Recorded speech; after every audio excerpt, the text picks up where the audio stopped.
Okay, Nazanine, it's over to you. Thank you, Elaine, and good evening, everyone. I'm delighted to have the opportunity to speak with Abby and Paola this evening. For those of you who may not have read the book yet, I urge you to buy Sanctuary, and not only buy and read it, but also get copies for your friends, for your neighbors, and importantly, to speak to educators in your community so that they can talk to their students about it, they can read it with their students, and they can have engaged discussions. I think at the end of the day, it's critically important that we speak up and we speak for and on behalf of immigrants, whether documented or undocumented, and really give voice to those who may not have voice and who may not be able to talk about their stories and to tell their stories. And I want to thank Abby and Paola for the work that you both do, whether it's on social activism or the power of storytelling, certainly through this book, but in other ways to how you communicate these key messages and showcasing the importance of civic engagement. So I want to ask Paola to read us a small section, but I also want to say that, you know, this book, again, not only do you take us on the journey with Valley, the main character, a teenage girl, and tell us about her story of survival and protecting her younger brother, but also through the details that you've put in the book, their feelings, their emotions, what they're going through at that level, and how we can connect with them on a personal level. I thought that was very powerful. So Paola, over to you if you want to read us a few paragraphs. Thank you so much. I'm just going to start with the first page and I'll read a few pages. It'll just be about 3 minutes of a read. It took 15 steps for her to die. 15, one for each year of her life before they snuffed it out. I was supposed to be doing homework. I actually was doing homework, but my phone kept buzzing, so I tapped on the notifications and there she was. I never did learn her name. In the reports, they would call her an illegal 15-year-old or a 15-year-old immigrant. It depended on who was talking. The underground reporters would also call her brave, defiant, fearless, and the government news would call her disease-ridden, illegal, criminal. But as I watched it with my own eyes, I saw that she was just a girl my age, wearing a faded Mickey Mouse t-shirt, jean shorts that were rolled up on top, but she still looked like they might fall off of her skinny waist. She had somehow gotten over a line of concrete ballasts and the chain link fence stretching across the burnt out field between Tijuana and San Diego, that rusty, mangled barricade that was supposed to keep people on the Tijuana side. It stood there like a scar, a reminder, a warning. Its sole purpose was to say, stay out. You don't belong here. That girl in the Mickey Mouse shirt had no time for warnings. She had no interest in being intimidated. She looked completely unafraid as she stepped away from the fence, entering the no man's land between Mexico and the United States. The girl was alone, unarmed. Her dark hair was tied back in a bouncy ponytail, and she had a bright red scratch under her left eye. Besides that, her face looked clear, even calm, as she made her way across the dusty strip of scrubland between Tijuana and the wall, or really the wall, the great American wall. There was nothing great about it, more like grotesque. It blocked out the sky with 50-foot tall reinforced steel slats and thick metal mesh in between. Every few feet, there were coils of barbed wire strung across, and on top, there was a maze of cables spitting out electricity. The government had spent gazillions of dollars and called in all the reserves to help build this monstrosity, sealing us off from the rest of the Americas. Stop where you are, snarled a voice through a speaker by the wall. Technically, that girl wasn't even on United States soil. But as the president loved to say, America was the greatest nation in the history of greatness, and we needed to do whatever it took to protect our sacred borders. That was why there was a platoon of Border Patrol officers lined up on top of the wall. Green zombies, I called them. Standing at attention in their olive-colored uniforms with pale, expressionless faces. They had the newest AK-87 strapped to their backs and German shepherds circling at their feet as they stared down at that girl. Because this was their land. Because it was their duty to preserve and defend the United States. Because whatever this 15-year-old girl intended, walking across in her flip-flops and saggy shorts, she had now become a national threat. Shall I leave it there or shall I continue? I think that was great. Thank you so much, Paola. Very powerful.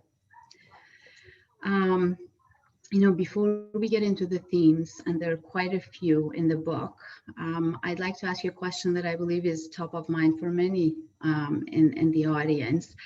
And that's related to your collaboration. You worked together on this story and on writing the book. And just briefly, if you can give us a snapshot of what each of you found most valuable. And also maybe on the flip side, some challenges and difficulties in writing the book and working together to make sure that it was published and released, which was your goal prior to the election.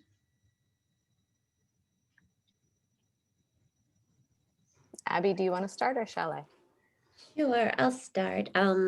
It was a complete honor to work with Paola, and I know it sounds like I'm saying it because she's right here, but I say this all the time. It was a really, it was just a delicious treat. I think that writing about anything is just a very solitary activity, and when we met each other, I was in awe of how she had that she can create art and activism and combine them in many ways.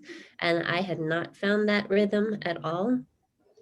And so a lot of it was me learning from her very humbly.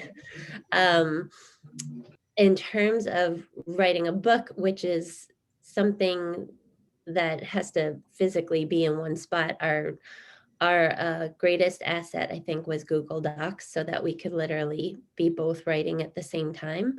And this was before COVID, so we did have some time together where we could sit in the room and sort of whiteboard everything out and map out how Valley could get from one place to another.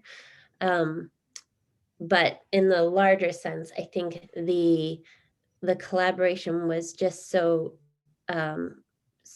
informative and so helpful, because there are certainly so many things about the immigration crisis and the way that people are treated that I have no idea. I would often say to Paola, I think that that's a little too harsh. Like, I think our plot is getting a little bit too dark. And then we would get alerts on our phones that it was actually happening. So the intention was definitely for it to come out before the election, but it was also intended to be much more dystopian and futuristic. And we had to bring back the timeline many times. And now it's set in 2032. And even listening to opening scene from Paola right there, it doesn't even feel like it's that far in the future. And I would add to that, obviously, my admiration and my joy for Abby is equal. We've had a great collaboration, and we didn't know one another when we started working together. So that in and of itself is a challenge and a risk, to commit to writing a book and to commit to creating something with a stranger is, it's scary and it's a big risk. And we were lucky that our blind date worked out really well, and we're trying to go for a second marriage. So we'll see how that goes.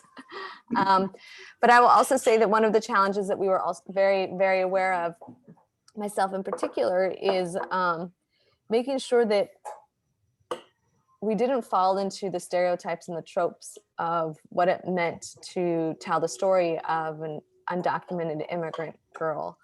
I am an immigrant myself. I am not undocumented, but I have been working in the space of immigrant rights for over a decade. I've been telling the stories of immigrants, specifically undocumented immigrants, for well over a decade.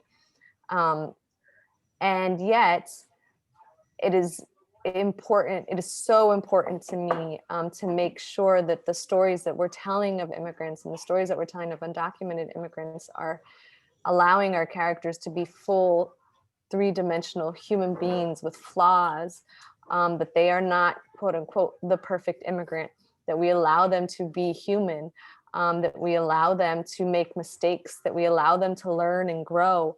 And those mistakes don't dictate whether they are, quote unquote, allowed to remain or forced to go.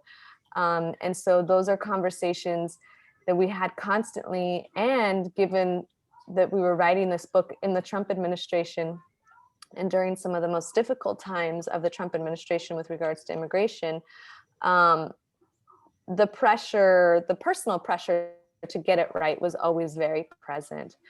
And making sure that in my work, I've had the honor to speak to, at this point, well over 1,000 immigrants, and they've told me their stories, and I meet people at moments in their lives where their circumstances are very heightened and very difficult.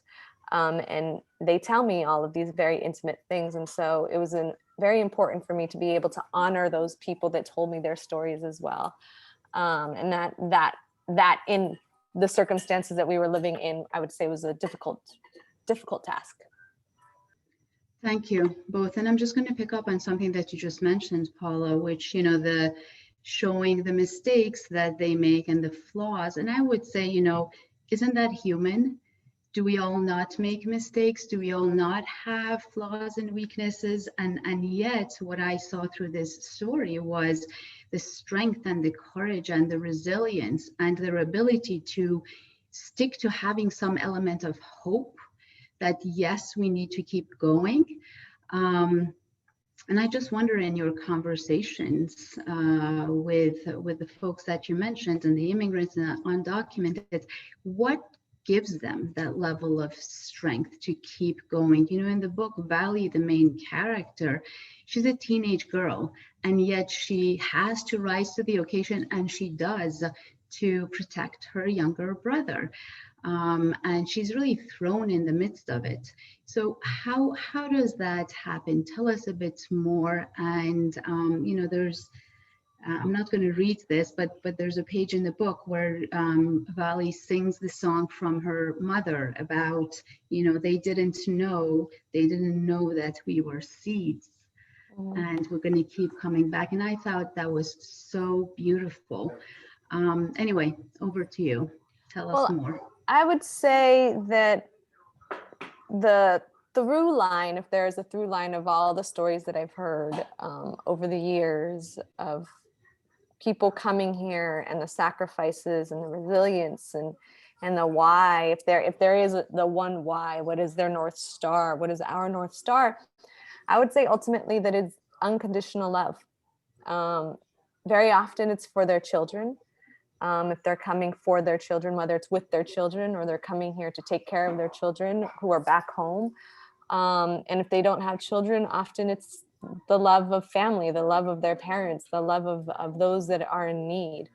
And to me, we have so demonized the story of the immigrant, regardless of documented or undocumented. The story of the immigrant has been so demonized in this country, and it's become so divisive by design, by those that are in power, that we lose that really beautiful element of the story, which is love. Love is pushing people to come to this country to protect their families, to care for their families. And Sanctuary is a reminder of that love. We see the love between a mother and a daughter, and a mother and her children, and then ultimately we see the love of siblings, and that is the thing that propels them forward in the most incredible and horrifying circumstances, and also it is the thing that offers the most amount of hope in this book. Yeah, and there is, that as you mentioned, that the power of love, and you pick up on this theme of the relationship between the mother and the children, and how that holds them together even after they've been separated from their mother. That wanting to keep going because that's what their mother had intended for them, to make sure that they get to safety. And there are many mentions of that. Was that something that was purposeful, that sort of relationship? Is that something that has come up? Was that meaningful to you both personally? Do you want to tell us a little bit about that relationship in particular? Sure, I can speak to that. I think one of the first things, as Paola said, we were set up on this blind date. One of the things that became very clear was that we had both been raised by very, very strong mothers, and single mothers. And it was, the thing about family separation that is so unfathomable to me is that it's taking that unconditional love that Paola is just talking about and hitting there, like blowing that apart or attempting to blow that apart. And it feels like it's stronger than any other injury that you can inflict on someone, at least to me, because I had that kind of inseparable bond with my mom. And I know that Paola and I really felt like the youngest generation that is experiencing this, they're left just bereft, but they do have this guidance if they look to their moms, especially. And I think that Valley looks to her mom in many ways, even when they are separated. And for me, I have to believe in that. I've lost my mom, and I have to believe that that she's still guiding me. And I think that the special bond that a mother has with her children has to, not to go into religion, but it has to continue on. And I think that that was something that was really fun to explore together, the different iterations and the different ways that a mom can influence her children, even if they're left alone. And certainly through that imagery of the map that the mom had left in the backpack, and how that kept them going and gave them guidance, and how they used that. And also when they were, swimming, and I'm not going to give anything away, but the feeling that they were lifted, and Valley was lifted, that, her parents were there and her mom was certainly present. So yeah, that came through. Let's talk about, the book was written for a young adult, and yet when I read it, I thought, gosh, this is for, any adult. And it was so gripping and so engaging that I read it in a day. But, those of us who work in the humanitarian setting, in human rights, and certainly close to immigrants and refugees, and whether we connect on a personal level because of our personal experiences or through our work, we're going to pick up this book and read it, and want to do something about it, right, in terms of engaging and mobilizing our communities. But, for humanity to prevail, I'd like to believe that we need everyone to read this book, and those who may not on the surface, this may not be their reality. They may not understand and comprehend the importance of this. They may not see how all our lives are connected and interconnected, that, your well-being, an undocumented immigrant's well-being is directly also linked to my well-being. So how are you ensuring that this gets in the hands of, others, and those who may not gravitate towards it, to read it and to connect with it, to at least understand the humanity, the human rights, aspect of it? It is no secret that this country finds itself a very divided nation. Yesterday is a clear indication, is a clear consequence, I should say, of what so many of us have been warning and talking about and screaming at the top of our lungs for the past 4 years. What hate and violence breeds is hate and violence, and destruction. And what we saw for the past 4 years was an administration that was hell-bent on hurting the most vulnerable.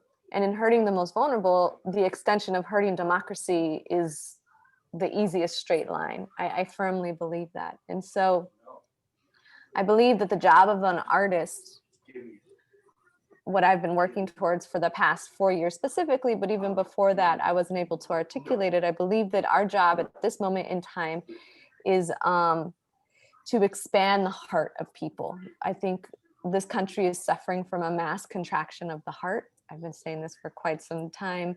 And our job via storytelling, via photos, via image, via music, via dance is to tap into that heart and re-expand the heart of Americans, re-expand the heart of Americans for the most vulnerable. Do I think, as an example, the people, the traitors, the insurrectionists, the whatever it is that you want to call them, I will not call them protesters because they were not protesters yesterday. Do I think that they will pick up this book and have their hearts expanded? No, I don't think that that is my job as an artist, to tap into someone that is so lost.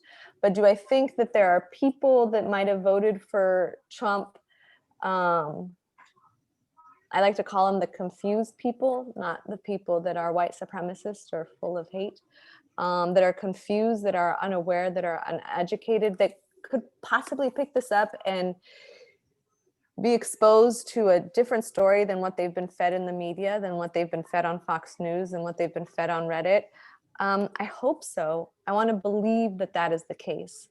But I also firmly believe when we were organizing the Women's March, we were organizing out of the offices of Mr. Harry Belafonte. And Mr. Harry Belafonte was obviously central and critical to the civil rights movement in this country. He was lockstep with Martin Luther King Jr. the entire time that they were fighting for civil rights and the Voting Rights Act. And I remember sitting in his office with him. He came and he visited us one day. And I asked him, I said, Mr. B, that's what we called him as a term of affection. I said, Mr. B, you know, the people that are coming to the Women's March, they're just going to believe in the things that we believe in. Like, is it okay to preach to the choir? Shouldn't we be doing more? And he said to me, I'll never forget, he said, sometimes you have to preach to the choir if you want them to keep on singing. And that was very moving to me in that moment. And I apply that same sentiment and that same idea to this book. Those that are fighting for immigrant rights, refugees, hand in hand, those that are immigrants, that are undocumented immigrants and refugees, and here with TPS, we are so scarred and so exhausted and so traumatized of the past 4 years to not even talk about the trauma that we might have endured to get to this country, that if this book just lives in those hands and in those hearts and in those minds, it is also doing its duty and its job, because it is preaching to the choir so the choir can keep on singing. That was beautiful. Thank you. And a very good reminder that, as you said, those of us who've been engaged in this space, the job is not done. The job is never done. And so we have to stay in and make sure that we uphold everyone's rights and that we fight for them, and children's rights especially. You know, I want to raise that because, you know, beyond the basic, that, you know, being protected from harm, there's also the right to education, which again comes through in this book. You know, the right to, for younger kids to play. You know, Ernie loves to play soccer. And that is important, right? To just keep doing the work. And I wonder if, Abby, if you have anything that you'd like to add, but how do we get our youth engaged and show the importance of civic engagement and really, you know, working towards the causes that they may be passionate about, because at the end of the day, this is about them and their future. And, you know, upholding our democratic institutions and holding our society together and stable and peaceful is critically important for their future. So how do we do that, and how do we show them that you know, we believe in them and that they are the change leaders, frankly, at the community level? That's a great question. Yeah, I think the answer is I don't have the answer, but I do think, you know, we wrote this as a young adult novel um, in the thought that this is really an intergenerational novel, meaning it's for everyone to read, and to read with their children, next to their children, by themselves. I think it's, you know, technically classified as a young adult novel because our protagonist is a 16-year-old. And the point is that it is happening to 16-year-olds. So she is a teenager, like you said, who wants to get the newest lip gloss, or, you know, make sure she does well on her algebra test or whatever. She's a very human 16-year-old, and she's thrust into this most inhuman condition and has to either give up or forge ahead as sort of a warrior. She doesn't have superpowers. She is an actual human being. And her superpower is that she's a Colombian girl. I mean, she is a human being with this unconditional love and faith that gets her through. It's been fascinating because we get to talk to both adult readers and young adults, and I have to say the young adults have just blown our minds. The adults have blown our minds too, but the questions and the insights that they have are just phenomenal. And I think that this generation is so much more engaged, certainly, than I was. But it's not a natural thing. I mean, it's certainly, I have 3 children and they have very different takes on what their role is in this world. And sometimes it's saying, no, you're going to the soup kitchen today with me. I'm sorry, you can't make plans. Or it's asking them, you know, today in school, remote learning, they were talking about yesterday's events, and I could see I have 3 different reactions happening. One person is willing to listen. One person needs to write a story about it. One person needs to leave the room. And that is our reality right now. They are in the midst of it, and we can't shelter them from it. And so we have to engage them in it. I mean, we just have to.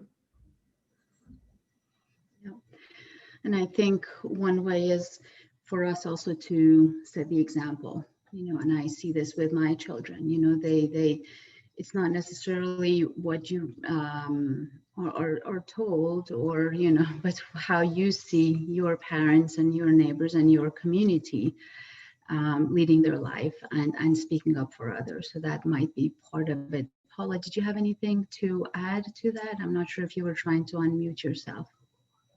No, I wasn't. I agree with everything. Okay, great. I want to pick up on another character that you included in the book, and this comes at a really critical juncture and a turning point, at least as far as I was concerned as I was reading it, where you show that despite the cruelty and what Valley and Ernie and others are undocumented on this journey are facing, they come across at very unexpected time from a very unexpected place, and they face humanity. And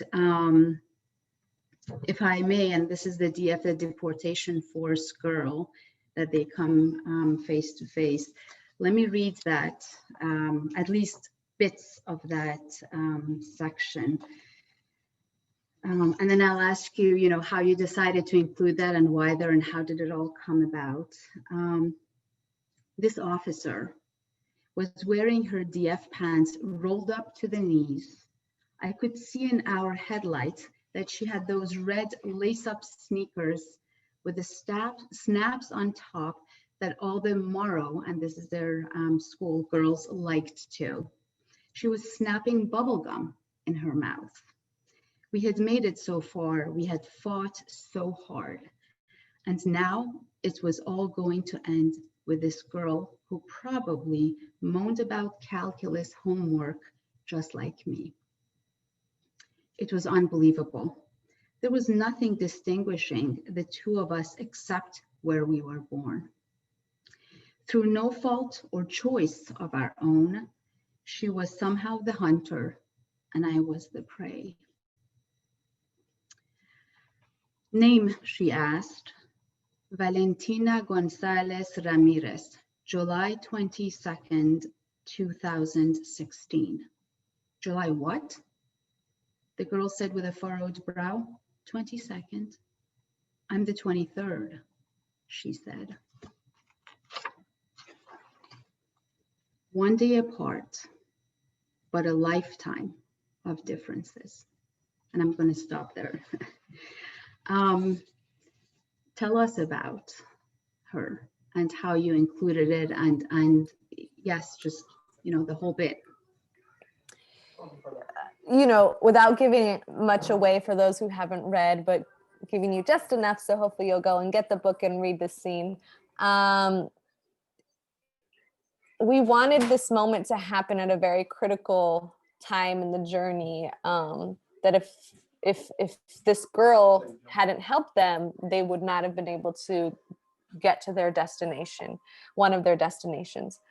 And what we've seen in the Trump administration, because he's been so particular about it and so good at it, and what we've seen in history is the way in which you get people to treat other groups of people poorly, horribly, disregard them, kill them, is that you desensitize those to their humanity. So you make other people believe that the others aren't humans.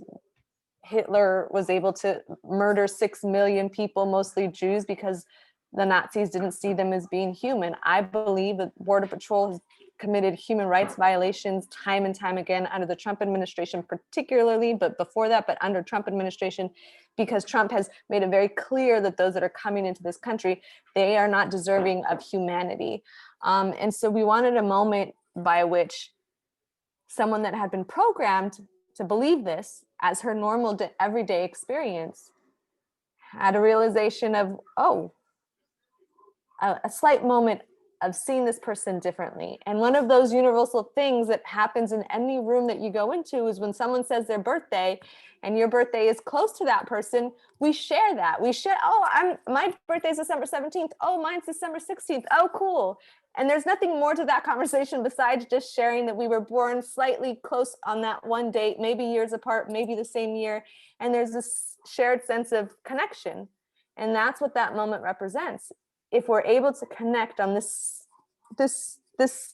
insignificant notion of when we were both born closer, same day together, if there's that spark of humanity that, wait, you are like me, then what is possible?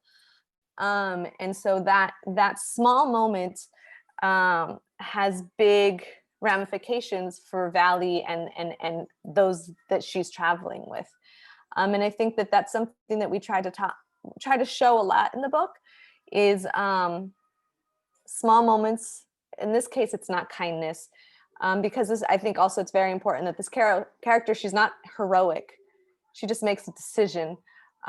She's ultimately still a DF officer that has hurt many, many people, but where do our allies stand in helping other people, and helping those that need help? How do we scream out in moments of injustice, or how do we stay quiet in moments of injustice, and how those small decisions affect a person's life drastically is something that we played with and experimented with and talked a lot about as we were writing the book. Yeah, and certainly the details that you put in there really spoke for themselves. And you're right, you know, when you talk about your birthday, gosh, that's such a, you know, way to connect. And let's all believe that there's, you know, humanity and goodness in all of us, at least, or at least that ability to make, you know, the right decision or judgment at those critical moments we all come across in our life. Just a couple more questions before we hand it over to Elaine to open up for the Q&A session from the audience. You mentioned the importance of getting this book released prior to the election, making sure that at the time the call to action was for everyone to vote, right, and to make their voices heard. And then, given the events yesterday, what would be your call to action today? Are there any specific things that we need to be aware of, that we need to keep fighting for, that we should all be engaging on? What should we be doing at our level, each one of us tapping into our skills and what we know, right? Not all of us can be on the front line and be activists, but what can we do?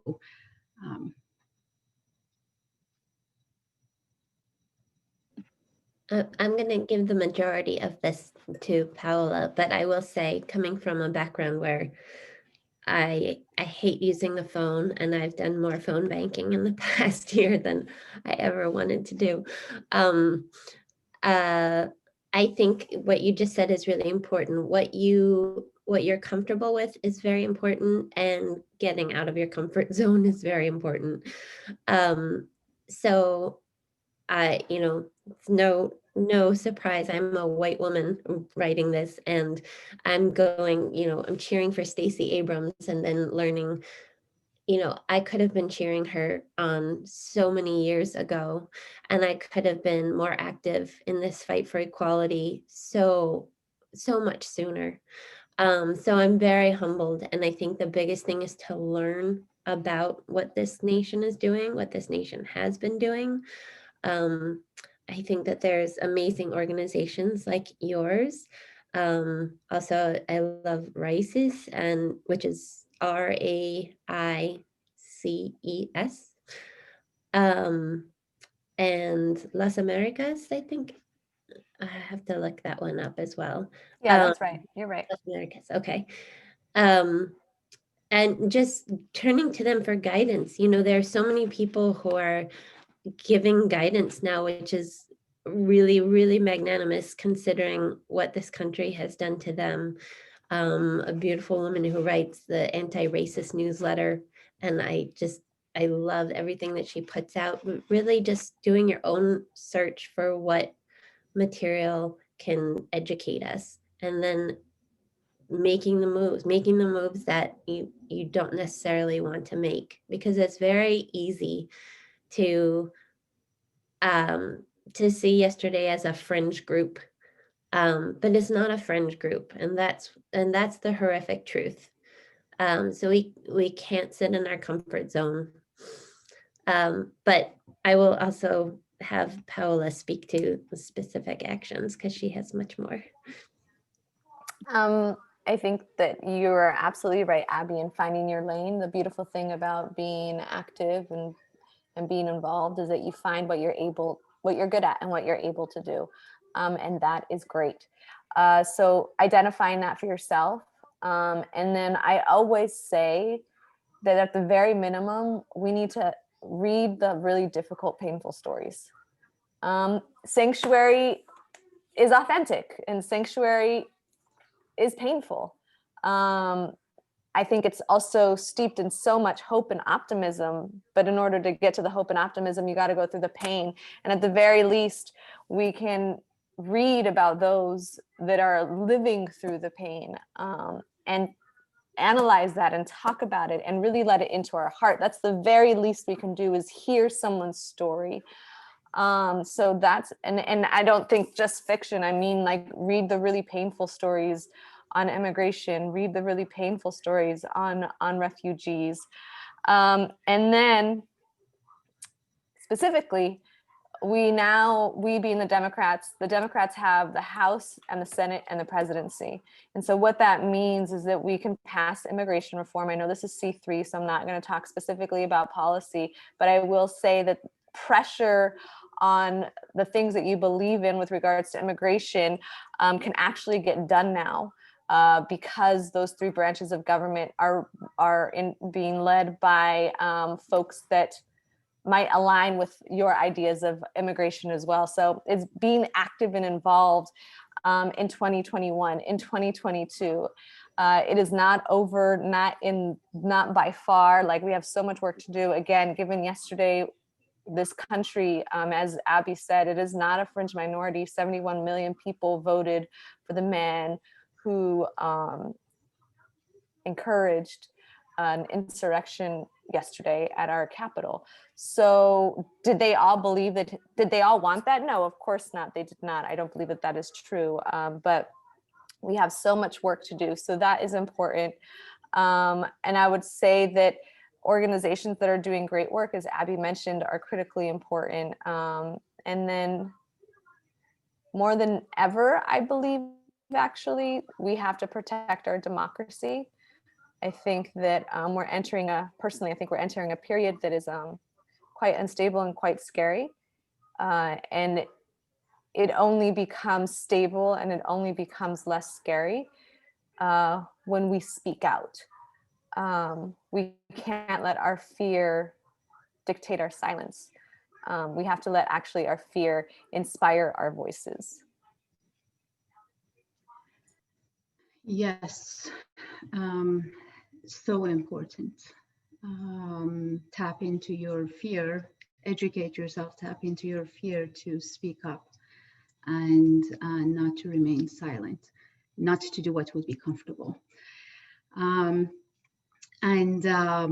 Just one quick last question from me, what's next? As I read, the end, and I'm not going to say anything about it, my imagination was going wild and I was thinking, oh, where is this leading us? What does this mean? I can imagine all these ways. So what's next?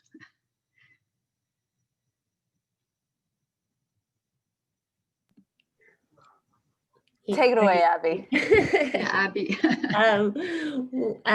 Well, we're very excited. We're in the midst of talks with a production company about the movie version.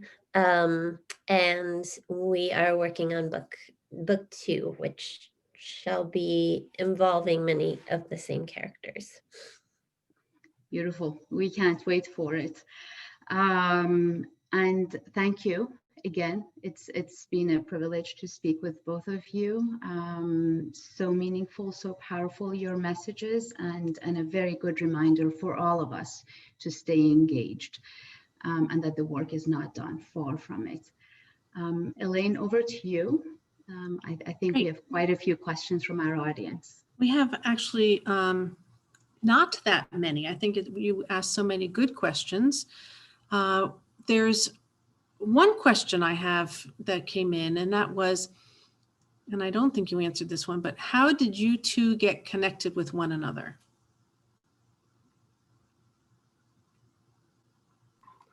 We got connected because we share the same agent, literary agent, and I had written a book. Abby's prolific and has written, I don't even know, 13 books, a lot of books. I had written one book previously on my own, and then I had done a non-traditional book of oral history around the Women's March and led that charge. And I knew that I wanted to tell this story, but I also knew that I didn't have the capacity, given that we were in the heart of the Trump administration, this was 2018, to disappear and write a book for 2 years. It just was not possible given the circumstances that we were in. So I was like, I want a co-writer. And my agent was like, that's not really how it works. And I was like, I know, but I love to collaborate. So much of my work is very non-traditional, and I love collaborating on all various aspects, and people are always very confused by it. But I think that I'm actually a better artist when I'm collaborating than when I'm doing the work solo. And so she was like, okay. So we interviewed a bunch of writers, and Abby won me over. She was a great first date. Wonderful. Well, thank you for that. And what I'd like to do is allow people to think about questions that you might have and have you ask them out loud if you'd like. So think about them. But in the meantime, I'd like to introduce Dana Rose, who's from Welcome Home, Jersey City. She's here. And Dina, if you'd like to say hello and say a couple words about your organization. Yeah, thank you so much. And thank you for this wonderful topic and the talk. And I have to admit that I haven't read the book, but it is so up my alley. And so you describe it so well that it's definitely on the list.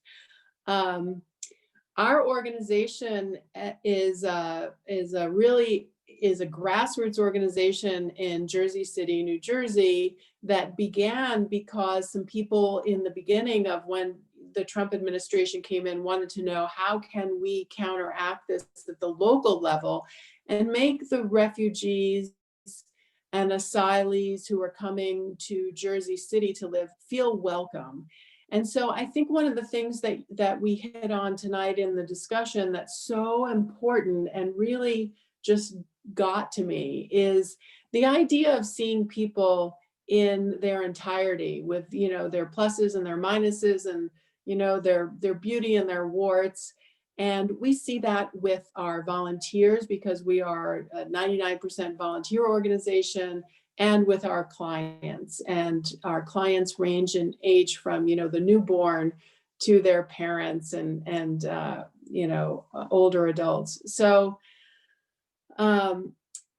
I would encourage everybody who wants to have a voice in this process to look both at the national level, but also to look at what they can do right in their homes, in their neighborhoods, in their churches and synagogues, and reach out to the people who are there, because they need so many of the kinds of things that we've touched on tonight.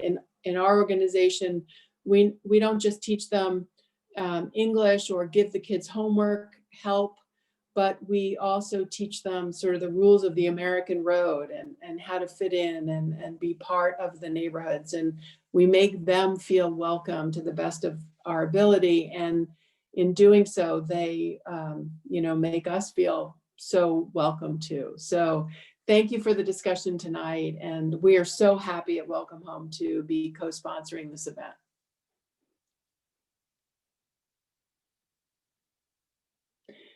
Yes, I think actually someone asked if we can send the link to the group. I think that it was put in the chat, but I'll make sure. I'll put it in. Yeah, I'll put it in again. Okay, I was muted, I'm sorry. So we have actually another question came in, but before that, I wanted to announce two winners, two people who are going to get books based on yesterday's social media promotion that Holly ran. Amarjit Das and Susan Lambert. If you're on the Zoom, you win two. Each of you are going to win a book, and Holly will get in touch with you. So congratulations for that. I'm sure we're all going to want to read it. But in the meantime, so I do have another question, and feel free after I ask this question to either to ask your question verbally or put it in the chat. But here's one question. What priorities should the Biden administration pursue to address the issues your protagonist faced? Very clearly, his administration needs to secure a pathway of citizenship for the 11 million undocumented immigrants that are currently in this country.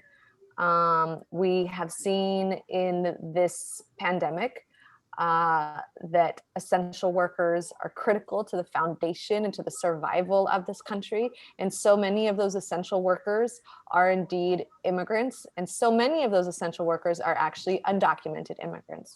So we need to, as a country, if we say that they are essential workers, we need to treat them as essential people first and foremost, and treating them as essential people, is allowing them to live in this country